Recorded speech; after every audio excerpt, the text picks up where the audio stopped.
Well, hello. That's what they sell out here. Paletas, they call them. It's lime. Whatever is there is good for now. Because I have no water and they closed down the water fountains for some reason. And there's a lot of contaminants in bottled water. So it depends what type, what brand you're going to buy. But anyhow, I'm Noah, and this is Noah's Arts Entertainment, coming to you from Fullerton Beach. Okay? Yes, we can enjoy the waters and stuff, but again, we can't enjoy the beach. In fact, somebody just decided to throw himself in there and, well, unfortunately did not come out. And when they did find, well, they found a corpse. So not good, right? Not good. And you know, the levels are up, and the water levels are up, and that's part of the reason that beaches are closed. The other one is because of the congregation, you know, they're congregating of a lot of naked bodies and a lot of stupid. It's not stupid, of course, but you know what I mean.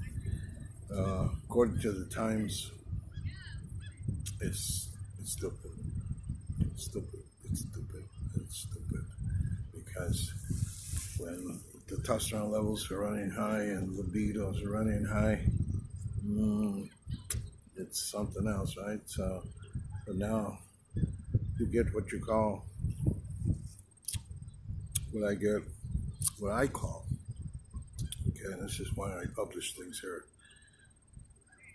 and you call this in COVID STD cocktail.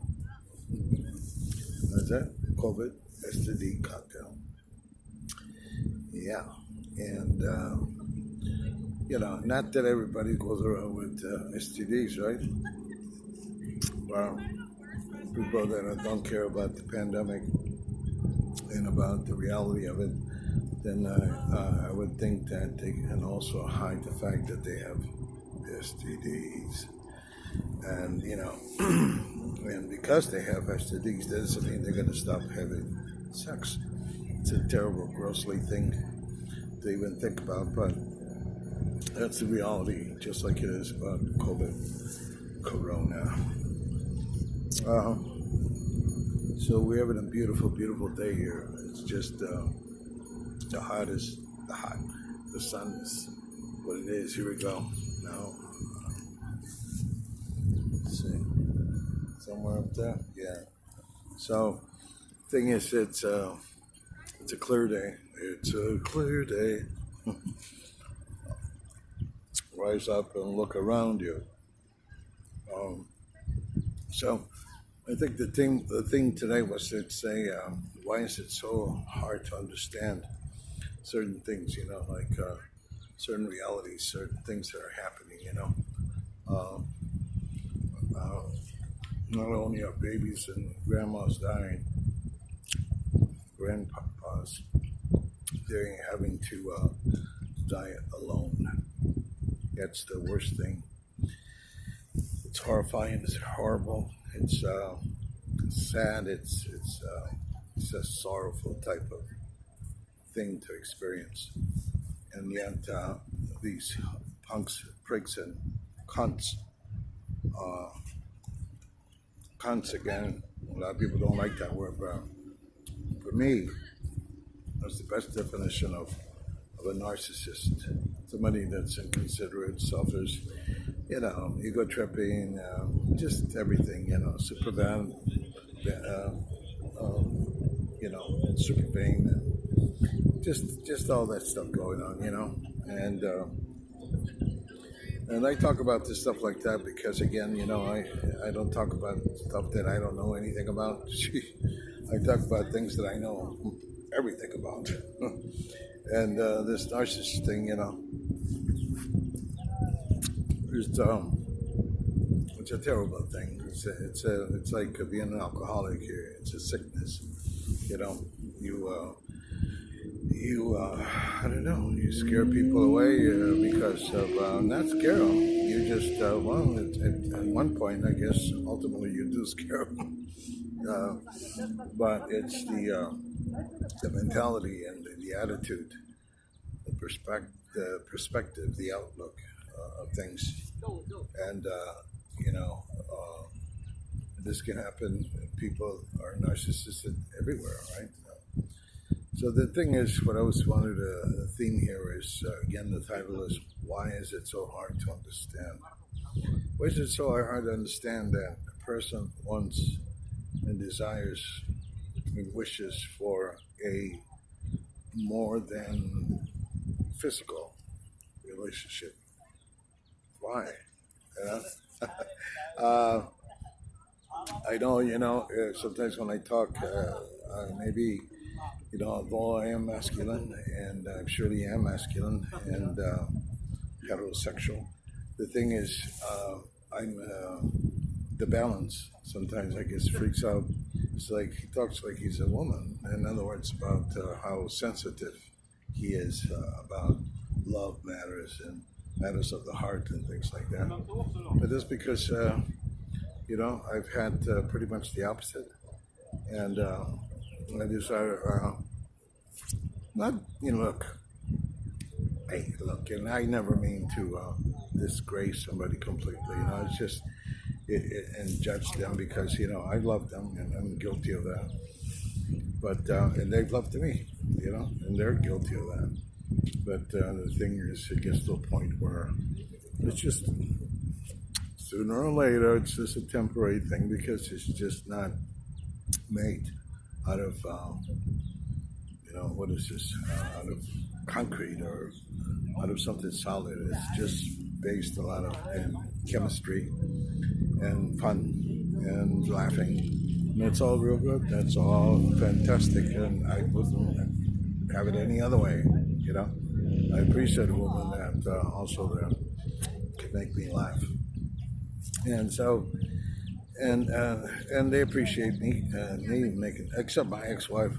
She wouldn't gets pissed when I make her laugh. She's a fucking bitch. But anyhow, it's like, okay, get mad if a person makes you laugh. Not good. Sick. So the thing is, certain people are going to appreciate you, and other ones are going to, use you. Make sure that you're useful to them while you're around, and you better be worth the time and the effort and everything else. So that's okay. The thing is, beyond the physical, why is it so hard for somebody to understand that a man is looking for something more than the physical? Of course, some men, they want to have, like somebody mentioned yesterday, I think some men desire to have 3 wives. Well,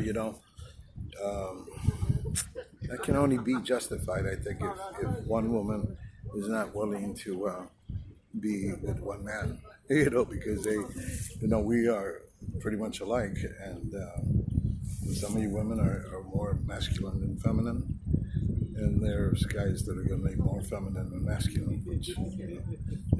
But anyhow, the thing is they're trying to keep a balance, but nothing to be taken for granted, nothing abusive, nothing unappreciated, nothing selfish, nothing, where there's greed involved, because that's when, the devil comes in and splits you apart, and makes you break that bond, because of the temptation and stuff like that. But it's all come with the maturity and the strength of a person, the determination to say, yeah, I'm going to devote myself to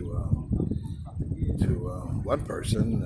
It might seem ridiculous to a lot of people, women and men, but to others it seems like the most logical thing to do. But there's, I guess, many people thinking many different things because of what they lived and what they've experienced, and they can only go by that, right? Now, the thing about not being open to love, that's actually an issue, psychological issue that you have, that you don't want to unlock your heart. You know, I don't know. Some people have experience. Oh, another thing surprised me was somebody says, "Oh, I can teach you about couples and about love and about this and that and the other." I've had an extensive. I have a lot of experience with that, and yet I remember somebody saying, "I've only had 5 men in my life, 5 men," and suddenly this person is an authority in relationships. That's why, you never know who's listening, and you never know who records what you say, and not some kind of recording device, but just in their memory. It's duly noted, duly noted. So yeah, so watch what you say, because it's like if a person only had 5 men in their life, and they're about 40. Geez, I don't know, but they can be an authority. I, on the other hand, I never lied about anything as far as, or exaggerated or try to hide or try to pretend or anything like that. I mean, that's never been my thing here, I am and I've been who I was, and I am who I am now, and, you learn from things, and you grow and you mature, and that's mostly what it is, maturing. It's not about having regrets about what you did and things and the other. Who you loved and stuff like that. It's just, it gets to a point when you mature, then you know that you have to move on from patterns that are not, they're kind of shallow, and the paths are not fulfilling, or, ultimately fulfilling. Is just, it's going to be a temporary quench of thirst, like, what is it, like eating the nectar of the gods.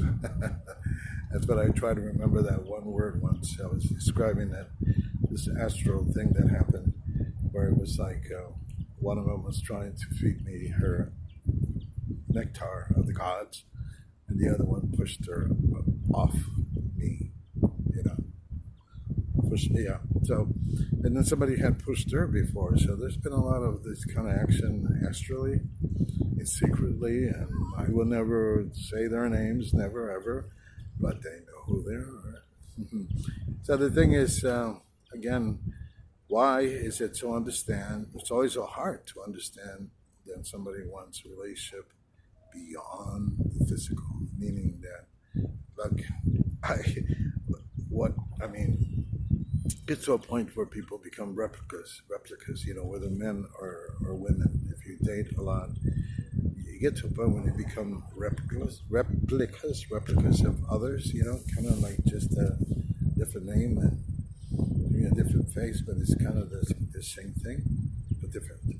How's that? I'm going to leave you on that note. I don't want to make a big thing here. It's about 13 minutes now.